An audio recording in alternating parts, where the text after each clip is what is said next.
ദേവസ്വം ബോർഡിന്റെ തീരുമാനമായിട്ട് ഇറങ്ങിയ ഉത്തരവിലും സ്വർണ്ണപാളികൾ ചെമ്പ് എന്നാണ് രേഖപ്പെടുത്തിയിരിക്കുന്നതെന്ന് ഇന്ന് കോടതി പറഞ്ഞിട്ടുണ്ട്. ദേവസ്വം ബോർഡ് അത് ദേവസ്വം ബോർഡിന്റെ ഉത്തരവിനകത്താണ് കൃത്രിമം കാട്ടിയതിനെ സംബന്ധിച്ചുള്ള അന്വേഷണം കൂടി നടക്കുന്നത്.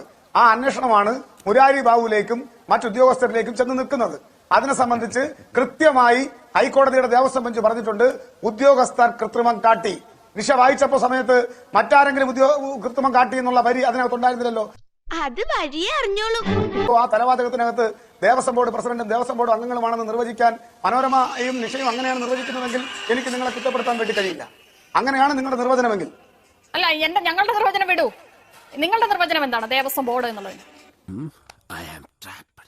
കോടതിയുടെ പരാമർശത്തിനകത്ത് വളരെ വ്യക്തമായി പറഞ്ഞിട്ടുണ്ട്, ദേവസ്വം ബോർഡ് ഉദ്യോഗസ്ഥർ ദേവസ്വം ബോർഡ് ഉദ്യോഗസ്ഥരുടെ ഭാഗത്ത് നിന്ന് ഗുരുതരമായിട്ടുള്ള വീഴ്ച ഉണ്ടായിട്ടുണ്ട് എന്ന് പറഞ്ഞാൽ അതിൽ മറ്റാരെങ്കിലും ഏച്ചുകെട്ടാൻ ശ്രമിക്കുന്നത് നമ്മുടെ താല്പര്യമാണ്. നമ്മുടെ എന്ത് ചെയ്യും? ദേവസ്വം ബോർഡ് ഉദ്യോഗസ്ഥർ എന്ന് പറഞ്ഞാൽ പിന്നെ നമ്മൾ അതിനകത്ത് മറ്റാരെങ്കിലും ഉണ്ടോ എന്നുള്ള നിർവചനത്തിനും അർത്ഥതലങ്ങളിൽ തേടി പുറപ്പെടേണ്ടുന്ന കാര്യമില്ലല്ലോ. കോടതിയുടെ പരാമർശത്തിൽ കൃത്യമായി അതിനകത്ത് വിവക്ഷിച്ചിട്ടുണ്ട്, ദേവസ്വം ബോർഡ് ഉദ്യോഗസ്ഥരുടെ ഭാഗത്ത് നിന്ന് ഗുരുതരമായ വീഴ്ച വന്നിട്ടുണ്ട് എന്നുള്ളത്.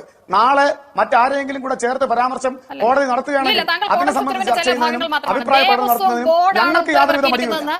കോടതി വളരെ കൃത്യമായി പറഞ്ഞിട്ടുണ്ട്. ആ ബോർഡ് എന്നുള്ളതിൽ ദേവസ്വം ബോർഡ് പ്രസിഡന്റും അംഗങ്ങളും വരുമോ എന്ന് മാത്രം നേരെയുള്ള ചോദ്യമാണ് സുരേഷ് കുമാർ. അതല്ല ഉദ്ദേശം.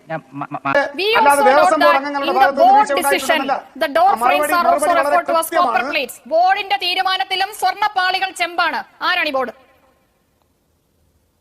മറുപടി വളരെ കൃത്യമാണ്. അതിനകത്ത് വളരെ കൃത്യമായി പറഞ്ഞിട്ടുണ്ട്, ദേവസ്വം ബോർഡ് ഉദ്യോഗസ്ഥരുടെ ഭാഗത്ത് നിന്ന് വീഴ്ച സംഭവിച്ചിട്ടുണ്ട് എന്നുള്ളതാണ് ഞാൻ വായിച്ച പരാമർശത്തിനകത്ത് ഉണ്ടായിട്ടുള്ളത്. ഇതൊന്നും കണ്ട് വിരളാൻ പാടില്ല കുഞ്ഞുങ്ങളെ. തൊലിക്ക് നല്ല കട്ടിയാണല്ലേ.